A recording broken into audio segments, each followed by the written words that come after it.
I'll take a life if I must, but I take no joy in it. Assassins and thieves who wrap their deeds in fancy oaths and guild trappings have no honor. Murder is murder, and taking things you've no right to is wrong in my view. I think you're okay on this one.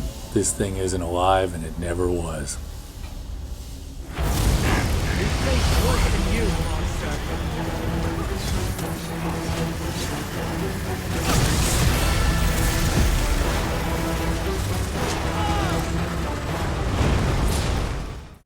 Him?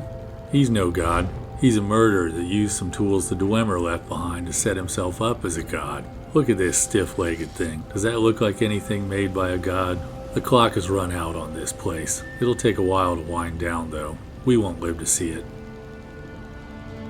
Hey guys, Centurion here with my friend Bastion. Today I've got a Stamina Arcanist for you. Arcanists got hit pretty hard with the nerf hammer recently, and now I find myself having to work hard to get the damage out of them. Before, it seemed like I could just throw an Arcanist build together and it would work great. Well, those days are gone. Fortunately, scribing has come to the rescue. With the inclusion of a few scribe skills in the lineup, I'm able to get my Arcanist back to where he should be. Alright, let's go ahead and dig into the build.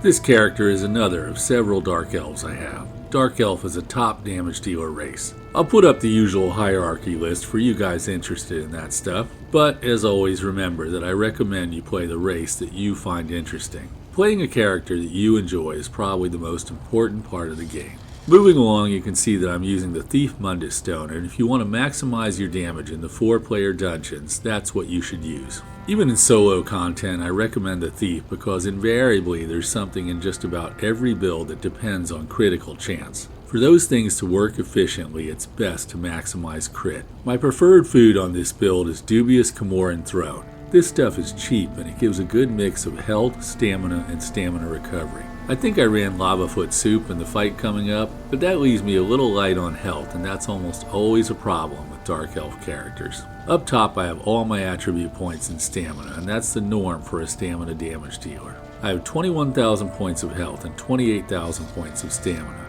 Stamina recovery is right in the sweet spot at 1300, which is usually going to be enough for running dungeons. Unbuffed weapon damage and crit are at 5600 and 42% respectively, and those are typical values. I'm going to skip over penetration because it's the most overrated stat in PvE. You can agonize over that if you want, but I would save that for characters that you're going to take to Cyrodiil. Alright, that's it for the character sheet. I've had some mage training, so I'm pretty handy with the destruction staff. I'm also a decent sword and board man. You know, one-handed weapon and shield. You made pretty quick work out of this pile of junk. Let's stick with the staff. Time to look at my skills.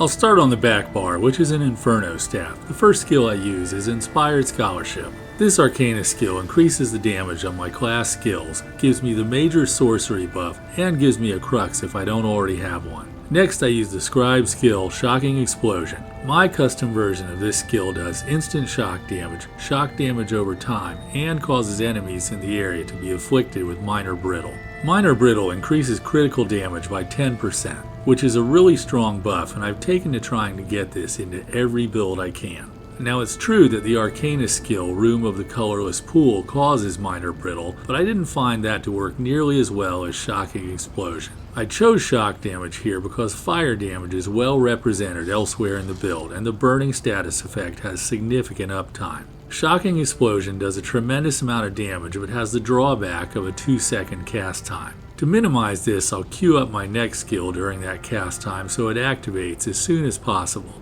That skill is the Destruction Staff skill, Elemental Blockade. Elemental Blockade does damage in an area in front of me, and because I'm using a fire staff, this is fire damage and will cause the burning status effect. Now I use another Destruction Staff skill, Elemental Susceptibility. This single target skill reduces the target's armor by 5,000 for 30 seconds, and every 7 seconds inflicts the 3 elemental status effects on that target. My healing skill is on this bar as well. That's Resolving Vigor from the Assault skill line. This skill restores health over 5 seconds and increases my armor by 3,000 points by providing minor resolve. The last skill on this bar is my ultimate, the Tide King's Gaze. This Arcanist skill moves with its target and picks a different target if the original one dies. This works amazingly well, and I'm not tempted to take the stationary morph even though it does more damage.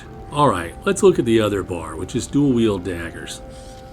On my front bar, the first skill I use is the scribed skill Bloody Knife. This skill does bleed damage, gives me the minor berserk buff, and generates a crux. Minor berserk increases my damage by 5%, and the crux is going to be consumed when I use my main damage ability. Now I use barbed trap, which is a fighter's guild skill. This gives me minor force, increasing my critical damage by 10%. It also does bleed damage over time and increases my weapon damage just for having it slotted. If you're new to the game, be sure you start leveling the Fighter's Guild skill line right from the beginning. That's so much easier than having to go back and do it later. Now I'm going to use Deadly Cloak, which is from the Dual Wield skill line. This skill does great damage over time and reduces the damage my character takes from AoE attacks. I use this skill on almost every dual wield build because its strong damage over time is hard to beat. It's also worth noting here that this skill can proc my weapon enchantments. Next I'm going to use Cephaliarch's Flail either once or twice depending on how many crux I already have. This skill does damage to enemies in front of me and generates a crux.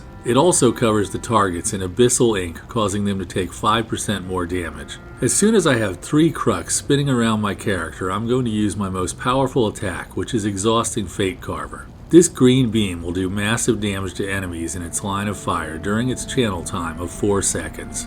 I'll use Cephaliarch's Flail twice again after this, and then I'll use Fate Carver again. And that's it for the rotation. Now I return to the other bar and do it all over again. My last skill on this bar is the Fighter's Guild Ultimate Flawless Dawnbreaker. I have this slotted for a 3% boost to weapon damage and a cheap secondary ultimate which I can use on fast moving targets. Alright, that's it for the skills.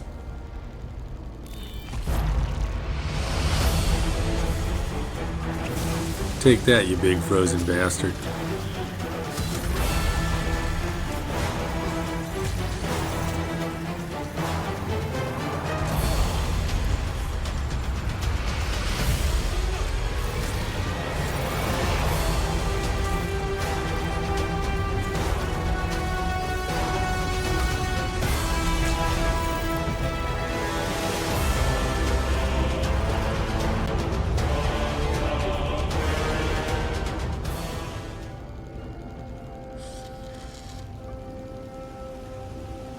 $59,000 points of damage per second, and that's right there with my very best builds. I think that's more than enough for any PvE content you might want to do. I want to point out that I only did one rotation here. The build did enough damage to allow me to stay on my dual wield bar and completely melt this boss. Get it?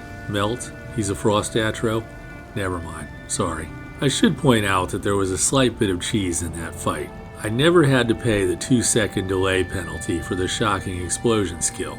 I only used it once at the beginning of the fight and it doesn't draw aggro until it explodes. That was probably good for a couple thousand points of DPS, but still, the damage is up there. And it's nice to know that that skill won't aggro trash mobs until it blows up in their face.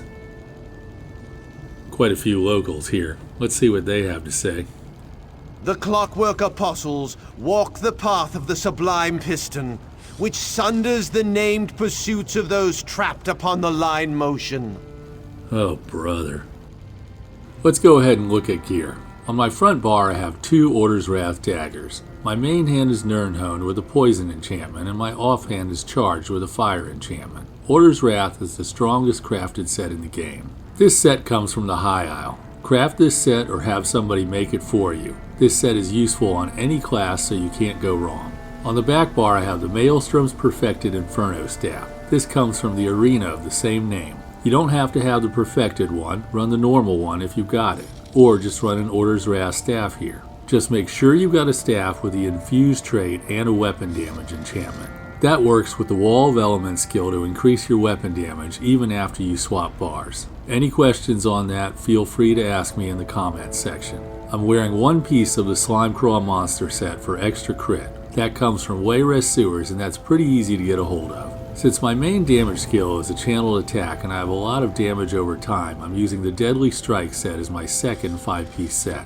I'm going to keep running this easy to get set again and again on these builds because this is super powerful and it's an S tier set. Deadly Strike comes from Cyrodiil, but you can buy it from guild traders, no PvP required. And as a matter of fact, prices have come way down across the board at Guild Traders, so this is a great time to invest in this set. I've got one more item to go over, and that's the Velothi Mage's Amulet. This really cranks up the damage at the expense of light attack damage, but with the long channel time of the Fate Carver skill, I'm not making that many light attacks anyway. This is S tier on an Arcanist, but getting this mythic item can be difficult. If you don't have this, wear both pieces of the monster helm of your choice. None of this makes any difference to your skills or rotation. All that stays the same. Jewelry pieces here are bloodthirsty with weapon damage glyphs. Body pieces are medium with the Divine's trait and stamina glyphs. That's it for the gear. Let's look at champion points.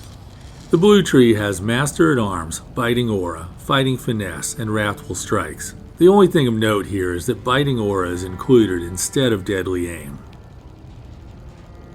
Sothasil cares nothing for us. All his wisdom is given to his apostles. All his concerns are for his machines.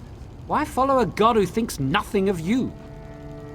I suppose I should be grateful. After all, Set was the one who made this wasteland we all get to enjoy living in. I like that guy. He knows what the deal is. I'm bothered by this place. Nothing is real here. Not the rocks, the trees, or even the animals. And everything smells like metal, hot oil, and slow decay. Is there something I can do?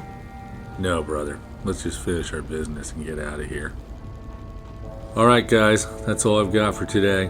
I hope you liked the video. If you did, don't forget to hit the like button, and if you want to see more content like this, please subscribe to the channel. There's a style section followed by a fight at the end if you want to stick around for that. Thanks for watching. Have a great day and enjoy your adventures in Tamriel.